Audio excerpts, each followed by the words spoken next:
You got to love college football. It's crazy. I mean, we've had two games that came down to the last drive. Other than that, we've beaten teams pretty soundly, except for the App State game. So App State came to the end and we won the game, and then we haven't been successful the last 2 weeks.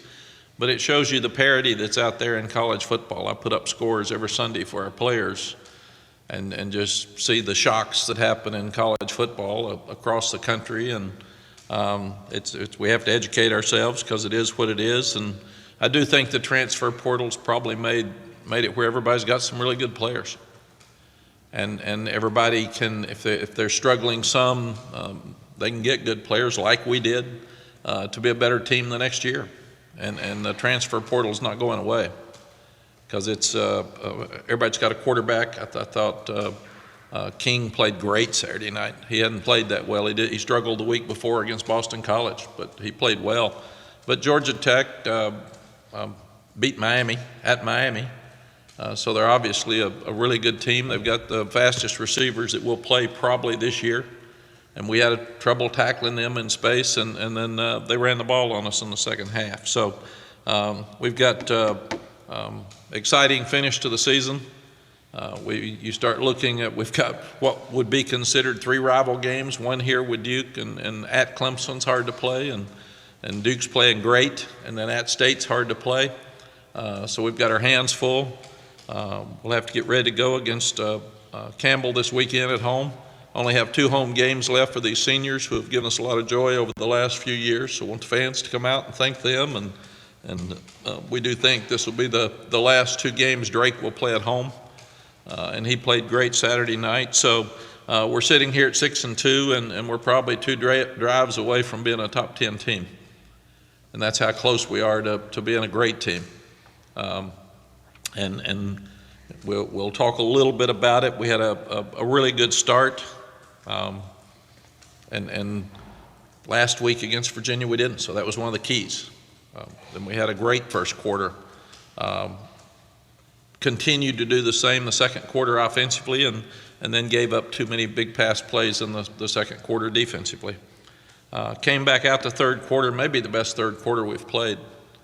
Offensively, we only scored 7 points, but we kept the ball all but 1 minute. Defense intercepted a pass on the first drive after a block punt for us that saved us, and then defense had a 3-and-out. And so you're going into the fourth quarter with an 11-point lead. Like last week, we had a 10-point lead against Virginia. And unlike what we've done the previous 4 years, we have played well in the fourth quarters. We have not played well this year in the fourth quarter. We've scored 33 points and given up 56. And you ask why, I don't know why. We're looking at conditioning, we're looking at our practice schedules, we're looking at everything, because you got to win in fourth quarters. And we played better in the fourth quarter against App State, obviously, than last year. But Saturday night's fourth quarter defensively was unacceptable. And it was more like the fourth quarter defense against App State last year, and cost us the game. So we have to finish games better. Offensively, you rush for 267 yards, 5.7 yards per carry. Drake throws for 310 yards, 2 touchdowns, and runs for a touchdown. You score 5 touchdowns in your 5 trips to the red zone. You're 9 of 15 on third down. Those are all the positive things. Still too many penalties. We've got to get rid of the holding penalties. Whether they're holding or not, they call them, and it puts us in a tough spot. Cost us an opportunity to score at the end of the game again. So we've got to eliminate offensive penalties, and most of them are offensive penalties. And the other thing we've got to do that we just haven't done, we've got to score. When we're behind the fourth quarter, we had 2 opportunities to score against Virginia and didn't. And as good as our offense was in the game, you got to win the game. And then the same thing Saturday night. We had 2 opportunities to score. We missed field goal on one with a guy that's not missed a field goal all year, and then the other one we fumbled. And got a first down and had a holding penalty to call it back on the field goal drive. So offensively, we can still get better. We can still do things better and score when we've got opportunities to win games at the end, which we did last year. our team wasn't as good last year, but we won a lot of close games, and we haven't done that in the last 2 weeks. Defensively, we're just inconsistent. Until we stop the run better than we have the last 2 weeks, we're not going to win here at the end. All these teams run the ball good, and now everybody's just going to line up and run the ball. And I don't know why we were playing good defense early and why we were stopping the run early and why we're not now. And Gene will be here in a minute, and you can ask him. Ask him why he thinks it's a problem and what he thinks we're going to do about it.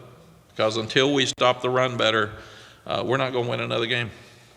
Period. You can't give up that many rushing yards. That's football. And I gave the staff a quote from Coach Bowden this morning: don't keep practicing things that aren't working. Why aren't we stopping the run? And we have to. That's basic football, period. And why are we so inconsistent? Why did we play a great first quarter and a great third quarter and then stink in the second and fourth? I don't know. Those are things we've got to get answered. And we've got to make sure I love these players. They tried hard. They had a great week's practice. They were ready to play. So it's on us as coaches to put them in the right positions and give them opportunities to win. So I never ever blame it on players. And I do think that, like everybody else in the country, and Georgia Tech had the same problem, we're having trouble with tempo. It's eliminating calls, and it's eliminating substitutions, and when you get a long drive, people get tired, and you can't substitute. So tempo's the biggest change in college football for defenses across the country, and it's hurting defenses more than ever. And here's a defense that had 2 fourth-down stops that were unbelievable at the first of the game. Had an interception to start the second half with the third quarter, so they did some really good things until the fourth quarter, where we had absolutely could not stop the run. And it cost us the game. Special teams, the good things are Liam Boyd was back, and he kicked all the kicks out of the end zone, so they didn't have a chance to return a kickoff. Doc Chapman stood up on offense and caught a touchdown pass, so good for him. He's worked really, really hard to get that opportunity, but he also had a really good kickoff return and put us in a position to stay in the game at a critical time. So really, really proud of Doc and Liam Boyd. Missed the field goal, like we said, and now we've had another block punt. It's been somebody different every time, but the same scheme. So I've told them we've got to look at changing some things. We had the right people there, but our shield twice, 3 times, 2 times they reached over it, and this time they ran around it behind. So you got to get the ball off on time, but you also have to do a better job in the shield. So we've got to improve in that area. And I also want to brag on William Barnes. I mean, Omarion played great. He had one of the best runs I've ever seen, where we didn't block anybody on the goal line, and he broke a bunch of tackles and scored. He's a special player, and we got to keep getting him the ball. So proud of him. Proud of the offensive line. We've got to eliminate the holding penalties, but they protected Drake well, and they also were running the ball really well for the last 2 weeks. So they're doing a good job with what they need to do, and the tight ends as well. All of it's about stopping the run. We got to stop the run to get better, and that's been a problem around here for 5 years. And like I said, we improved in that area against some really good running teams. Miami ran the ball really well, but we haven't done well with it since the Miami game. Campbell is Military Appreciation Week, and glad we'll be back home after fall break for all of our fans to pull for our team the last 2 weeks. Mike Minter's the coach, and he was a great player for the Panthers, and I remember him as an outstanding safety at Nebraska. And he's done a tremendous job there. He's been there 10 years. He's taken a lot of transfers, and that's what's happened now with whoever you play. You're seeing new players show up, but they got guys starting from FSU, LSU that we recruited. Their nose tackles from Illinois, an offensive tackle or guard from UCLA, offensive tackle starting from Wake Forest. They got guys from NC State. They've got transfers all over the place, and that changes the dynamic. Their best players are quarterback Haj Malik Williams, 37 career starts, all-time passer in yards and touchdowns in their school history.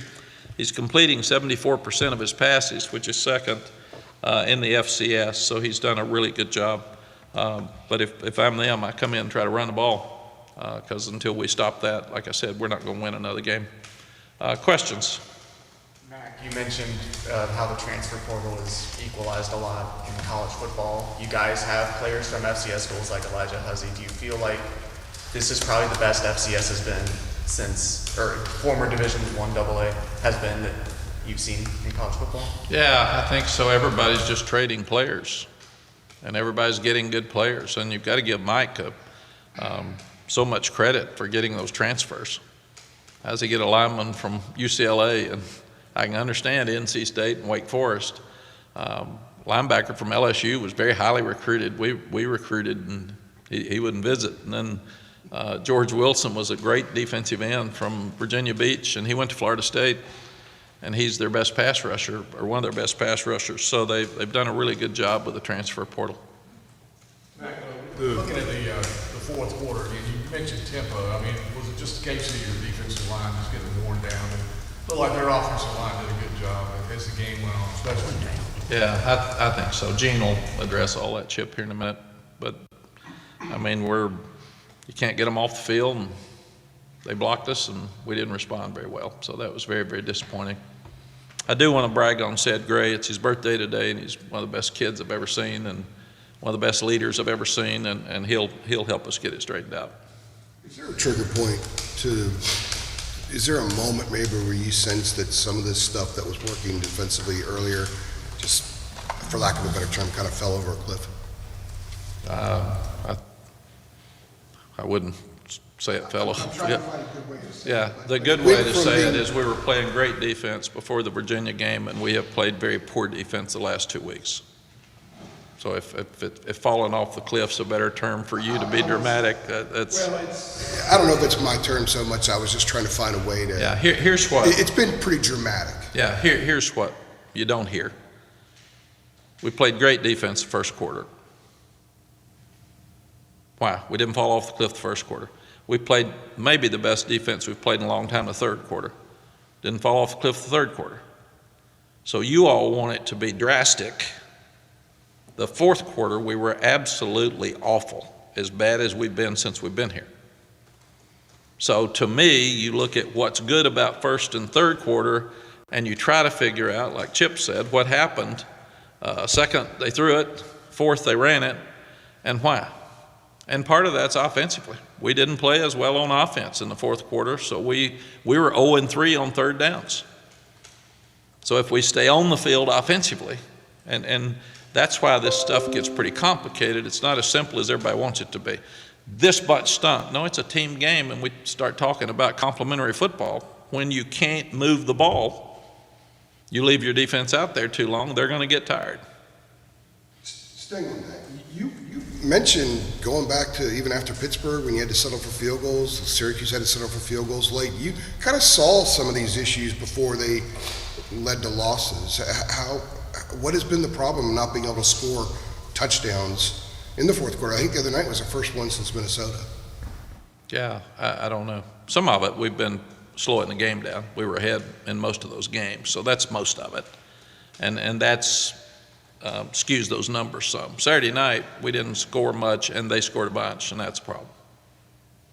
Mack, as you've gone back and looked at it, it looked like, at least their Saturday night to some of our untrained eyes, it looked like Georgia Tech threw it on you pretty well in the first half, and you adjusted, maybe and got in the nickel in the second half, and then stayed in the nickel when they were running it all over you. I mean, that seemed like one of the failures. That's what Gene will be here to answer.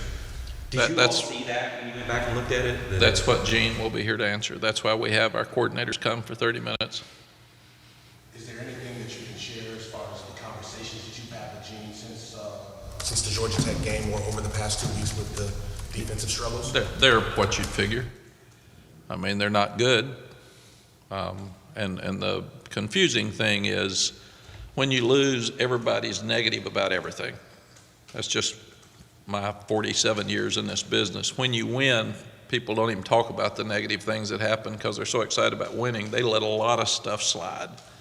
So my job is to make sure I look at what the problems are and how to fix them. I look at what we do well and see how we can improve those. Everybody is griping about the defense, and they should. Part of that's the offensive problem in the fourth quarter.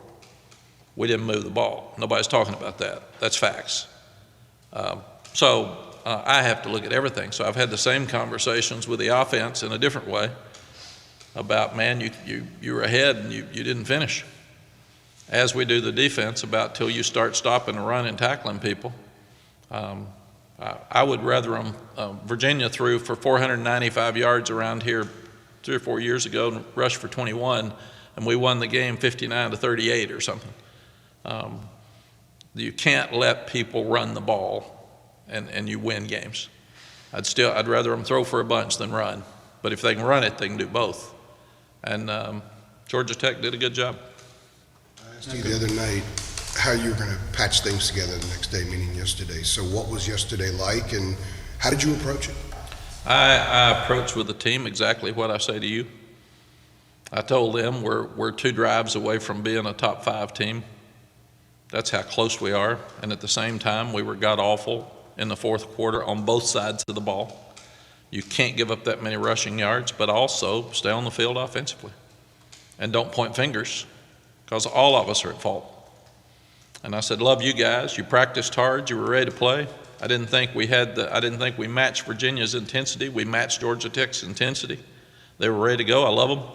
A lot of people would love to be 6-2.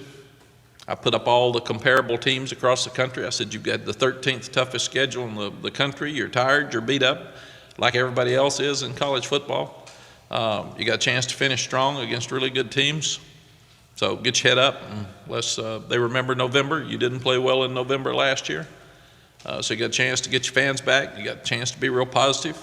But we got to be honest with each other and fix the things that are wrong. Going off that a little bit, kind of at this point in the season, going from obviously top 10, being out the rankings, kind of falling down the ACC race as well. I know, every week players play to win, but how do you kind of keep guys engaged, kind of at this point in the season with things going the way they are? Yeah, 6-2 is one of the best seasons we've ever had around here at this point. If it's like last year, it's the way you present it. Starting 6-0, 2 losses is just discouraging. If you'd started 0-2 and won 6 in a row, everybody'd be pumped. And a lot of people would swap with us right now. So I don't get into, this is good, this is bad, this is an awful season, this is a great season. You do that at the end of the year, and we just got to keep playing. And then kind of being out of the rankings, not to harp on it too much, but does that take is there this is a weird way of putting it, but is there a positive to that? Does it take like a shine or a pressure away from kind of you guys as you go week to week? No, absolutely not. You'd always want to be ranked number 1 in the country. That's the pressure we want, so that's who we want to be. We got to fight to get back in the rankings, and like I said, they're not important till the end. We earned the 10th ranking, and we've lost that opportunity the last 2 weeks. So, and you got to win close games to have great seasons anymore. If we lost in overtime to App State, we're 3-3. 5-3. So you can't take that stuff for granted. Winning's hard. You got to appreciate every win. And there's going to be some really good teams with 3 or 4 losses here at the end of the year, and that's going to start happening more and more. We're getting more like the NFL. NFL playoff teams can be 10-4, and they're excited. So that's kind of what's happening in college football. Mack, sort of along the lines of what Jeremiah is asking you, I was thinking about it this is an older group of guys, by and large, that had very ambitious goals for this season. And with the back-to-back losses, some of those goals, move further from reality. As part of your challenge this week, in addition to fixing stuff, just like the motivation, like making sure the motivation doesn't dip or wane, is that part of your plate? Sure, but if you're trying to be the best you can be, and you're trying to improve every week, and you're trying to play up to a standard, none of that should matter. These are human beings, and obviously there's some disappointment for all of us, but they don't cancel the games, they don't cancel the season. There's guys on our team that won 2 games 1 year, and there's fans that didn't show up for 2 games that are bitching about 6 wins. So, that's just part of the deal. You just do the best you can do, trying to explain how 120 guys feel, and if they're excited, if they're disappointed. Some that didn't play are mad because they didn't play. some that played good are really excited. Some that played bad are blaming coaches. I mean, across the country, that's what happens. It's a huge span of emotions when you start looking at a football team, and you just have to kind of balance it all out and do the best you can do and try to get ready to not only beat Campbell but get better this week, because you got one of the hardest schedules left emotionally that we've ever had. Mack, you talked earlier in the year, you prefer these like FCS games to be toward the beginning of the season. I know hindsight's only 2020, but looking at it now, do you feel like this kind of game came at the perfect time for you guys, considering what's happened the last 2 weeks? I don't know. You got to play good. One of the problems we've got this week is everybody be talking about Duke and Clemson and State and not Campbell, and we've had a tendency around here to not play up to our best at times. So this is a great week for us to play to a standard. We played Wofford a few years ago, and I thought it was awful. They ran the ball on us. They kept the ball. I think we ended up winning 34-7 or something, and we didn't. What was the score? 34-14. And we didn't play well at all. We didn't play with emotion. I thought they left happy and we left mad. So what you got to do is you got to play.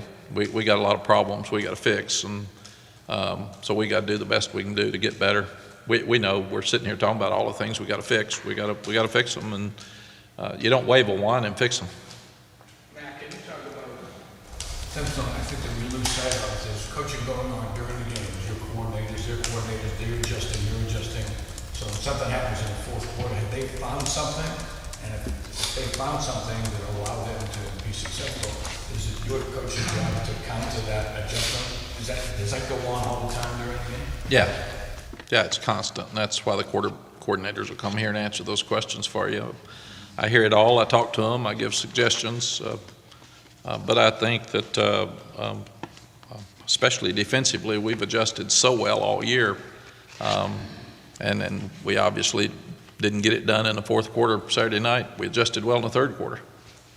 But we just didn't get things done like we needed to. So that's. Were people in the wrong position, or was it fatigue that you could see at this point? Gene will be here in just a minute. That's his job, is to tell you. We've gone over all this together. We've talked about it for hours. If we want the coordinators to keep coming down, I don't need to tell you what they're going to say.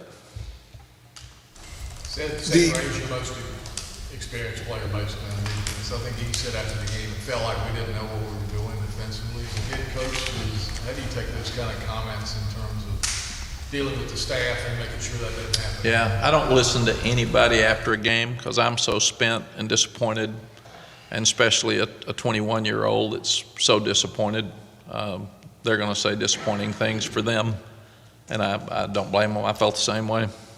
Losing's hard, man. Fans think losing's hard. You ought to spend every day of your life trying to prepare to win, and you ought to spend every day lifting weights and every day running to get to where you want, and then lose in the last minutes. It's really hard, and then have it to come and talk to you all and all of our fans. It's people can't even imagine how hard that is unless they've ever done it. One of the themes the first 6 games was how defensively they made a lot of adjustments. The communication between Gene and the kids was there. Case in point, the third quarter against Miami. As the head coach, are you a little bit surprised that maybe some of those adjustments haven't occurred in the last 2 games defensively? I thought we adjusted really well at halftime. This week we had our best third quarter probably of the year. What we didn't do is they ran the ball and we didn't stop it in the fourth quarter. Is that players that weren't doing what they were supposed to? Is it players not knowing what to do? Was it poor coaching? That's where it gets confusing. And I always put it on the coaches, period. But everybody's responsible to step up. Players are responsible too. You got 11 on the field on defense. You can only put them in so many places. I gotta ask, did you sleep much the other night? Because you looked a little different after the loss than we've seen you other times. Maybe, I don't know what that might be. I'm just kind of curious what your evening was like when you got on the plane, got home, how you kind of went through all that. I did the same thing I do after every game, except this time, when it's an away game, I grade the video on the plane. I got home at 3:45. I sat up and watched it till probably 9 again. try to get an hour or two sleep, and then come over here and start answering all the questions you all are asking me. And that's what we do with the staff. We spend an hour and a half with them, then we have to go talk to the players, and then we have meetings for about 3 hours to look at every play and try to decide what worked and what should have been done differently, what adjustments we should have made that we didn't make. Everything you're asking me, we talk about for hours. And then why didn't we make them? Why were we behind? Why didn't we do a better job coaching? Why didn't we score in the fourth quarter more? Why didn't we score on the last two drives in the Virginia game and the Georgia Tech game when we've done that around here? And we got a great offense, so why aren't we scoring at the end? I understand if it's a 4-minute offense. We haven't done that very well, but these weren't. These were behind where we should have come up and caught. Everybody's talking about defense. Offense is at fault too.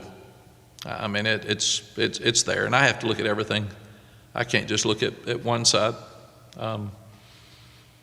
But we were on the field too much. We didn't get stops. They ran the ball way too well. Maybe the best I've ever seen somebody run the ball against us in a quarter, and that's unacceptable and awful. Should we have adjusted better? Yes. Should we have tackled better? Yes. Should we have been in gaps better? Yes. It's awful. So everybody's responsible. Mack, I remember you telling us, with Sam, you felt like it would be his last year, as it was his last year, and you felt like the home day games coming down the stretch would be his final home games, and you're saying the same thing with Drake. Like, when you have a quarterback like this, which you've had 2 times now, when you get to this part of the year, do you talk to them about, hey, these are probably your final games in a UNC uniform? Do you go, speak to them about that and, I don't know, try to make sure they're cognizant of it to savor whatever is left or anything like that? Nope. I tell the players, you never know how many games you got left. If you get hurt, you may not have any games left. So I tell them, you better get ready to play every week, and you better enjoy the moment every week. I've never done that well. You ask me how I look and feel after a game. I feel like I've let everybody down. I'm miserable after a loss. I'm usually mad after wins because I'm thinking about all the things that we could have done better that could have gotten us to lose. But that's my personality. I mean, I got that. So I'm never happy after games normally because I'm trying to figure out, I need to get to a video to see what I thought happened and what really happened, because sometimes you miss it.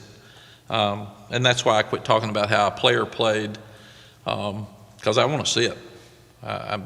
If you see a bad play, you may think a player played a bad game. He might have played a great game and had 2 bad plays, and they were obvious, and that really hurt us. But you shouldn't talk about his efforts. You could talk about his execution on those 2 plays. This is really important to me. So I'm spent after the game anyway. If we lose, I'm crushed. I'm absolutely crushed. But do I have to pick everybody up and go back to work? Yeah, they're all looking at me. So if I walk in like the large majority of people after losses and say, this stinks, we're awful, coaches were bad, you guys were bad, this was terrible, we're going to lose the rest of the games, everybody looks at me and says, well, he's through, man, we're out of here. So I got to pick them up. In my job, Coach Dooley, Vince Dooley told me this when he was retiring, playing Michigan State in the Gator Bowl. I asked him, what you have to do to be a great young head coach? And he said, you have to take negatives and turn them into positives. You got 120 people, you're responsible for a fan base, you're responsible for media, you're responsible to an administration, you're responsible to all the high school coaches, all the parents. So you have a load, man. And you're going to have really bad stuff happen every day. And if you don't take those negatives and turn them into positives, you will never make it as a head coach. And that's my job. Are there negatives in this game? Yeah. Some of you all didn't notice. I see them all. Do I have to take the negatives and turn them into positives? Yes. Are those very hard conversations? Yes. Very direct and very hard. Uncomfortable? It doesn't matter. I don't care about who I make mad. It's not part of my job descriptions to keep everybody happy. And when you lose, you're not going to be happy. But do I have to get upbeat and positive and take a bunch of 18 to 21-year-olds and get them back and headed in the right direction and get them excited about playing this weekend? Absolutely. That's my job. I can't sit around and bitch all week about stuff that people are griping about. I got to fix things, be positive, and move forward. And that's my job. And that's one thing I'm good at, and that's one thing I like. And my job is to have a great practice in the morning, stop the run better, try to figure out why offensively our 1 minutes haven't been as good at the end of the game, get our punting fixed, do a better job with our field goals. Got all those marked down. Got to get after them in the morning, have a huge practice in the morning, and try to get better for an exciting finish in November, better than we did last year. That's my job. With Doc Chapman having the explosive plays that he had, you mentioned him a little bit earlier. Right now with Nate and Tez kind of being banged up, how do you see him kind of taking on maybe a bigger kind of role in that offense just with the injury situation right now? Yeah, Jeremiah, last year Doc was dropping all the balls. He just wasn't catching them. We couldn't figure it out. We got him some contacts, and that helped. Very honestly, it did. That fair? Yeah, Daz knew some the same way. Daz was dropping balls, and we got him contacts. So that's the first go-to. It's hard to teach somebody to catch that can't catch, but we said, let's get some contacts for you, man. And now he's catching the ball a lot better in practice. In fact, 3 weeks ago, Lonnie Galloway and I said, we need to play him more, and then he dropped 3 straight balls. And it was like he heard us, and I said, Lonnie said, I got you, don't worry about it this week. We're not ready for that.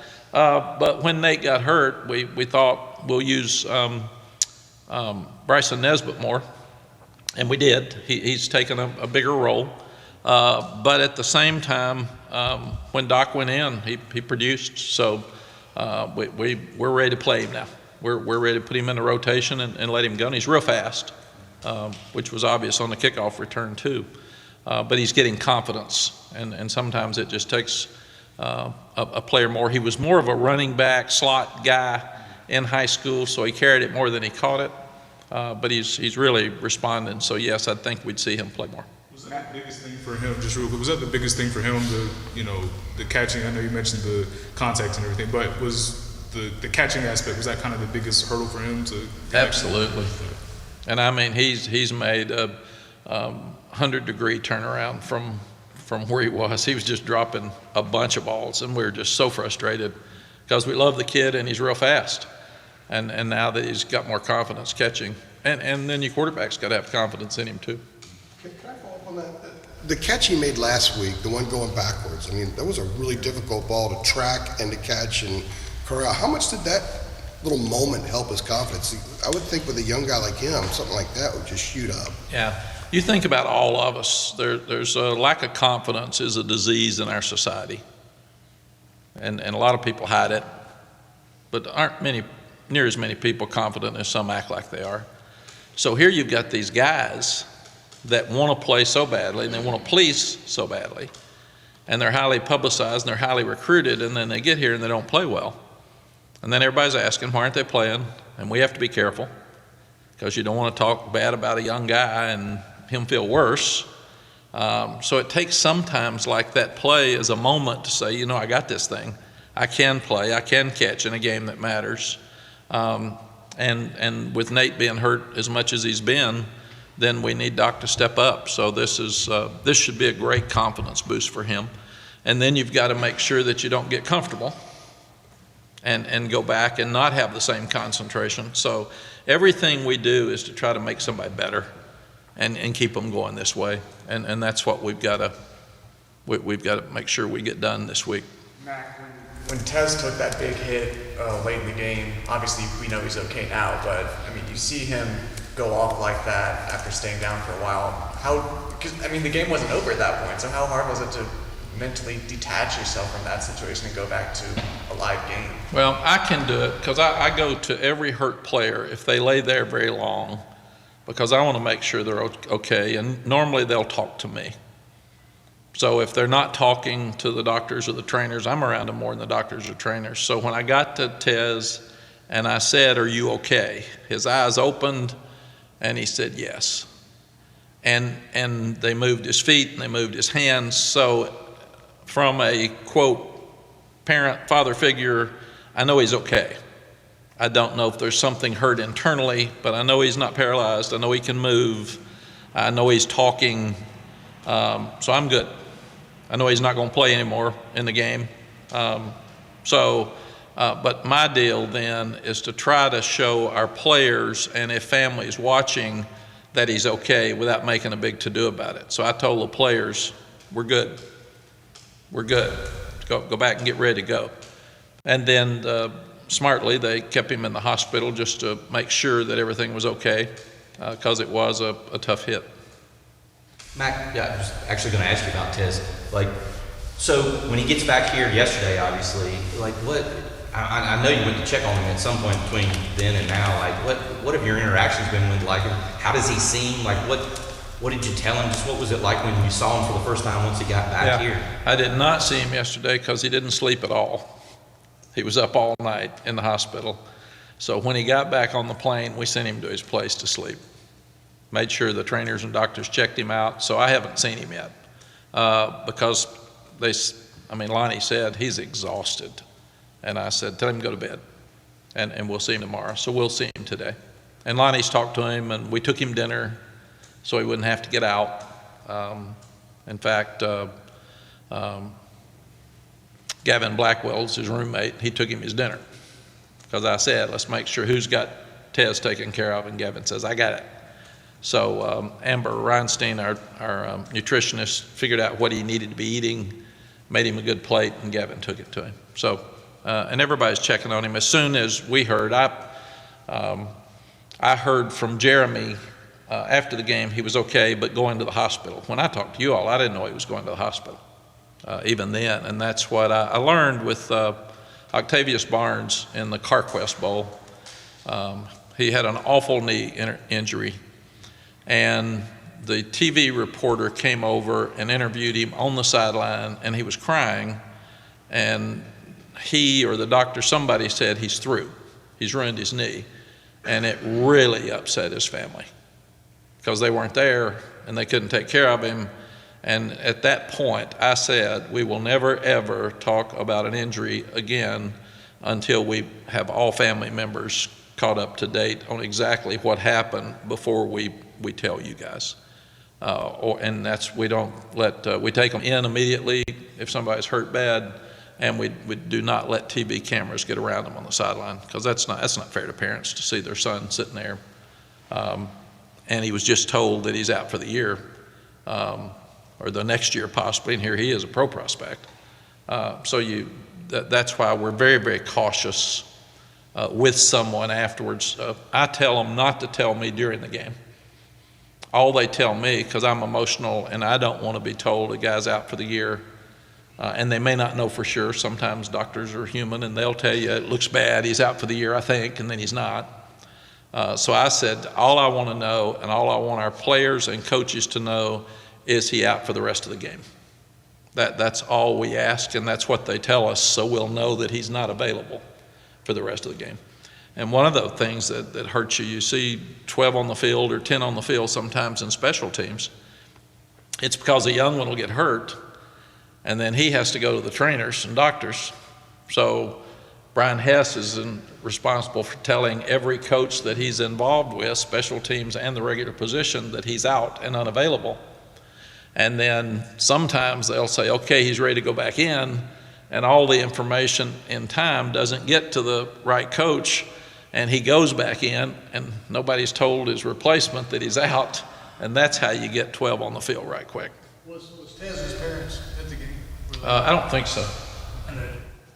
I'll talk to you. Yeah, Do you try to communicate with them quickly, let them know? absolutely. They're watching television. Yes, we called immediately to, I think we talked to Dad, maybe high school coach immediately. You've got to figure out who you can find. And we try to keep contacts on everybody. So, but that's really important for us. And that's the management of the game. And then, as Michael said, then I got to go back. After I know he's okay, I got to go back and try to get back in the game and try to figure out how to win the game. And what do you do without him in there? And it's just a fumble. So then we got our timeouts left, but we got to stop them. We hadn't stopped the run, so what do we do to stop them? And then how much time we're going to have left? We'll have to have 1 minute offense because we're going to be out of timeouts regardless. When can they take a knee? All those things are going through your mind, and at the end of the game, trying to figure out how you can make something happen. Mac, years ago, years ago when he was getting into coaching, it seemed like Mike Minter was like really adamant about it. I mean, he's transitioning from playing to what he's doing now. I mean, he was all over the place politicking for jobs. I was just wondering if, and maybe not, if he approached you at all with any advice or to help him get started or anything like that. No, I don't know Mike, and I was here when he was at Nebraska, so I never coached against him as a player because I looked it up. He went to the Panthers, I think, in 97, 98, something, or maybe he finished at Nebraska, and he was had a great career with the Panthers. And then I think he coached at Liberty and Smith before he went to Campbell, but he's done a really good job at Campbell. All right, guys. Thank you, Coach. Thank you. Appreciate it, Coach. Appreciate you.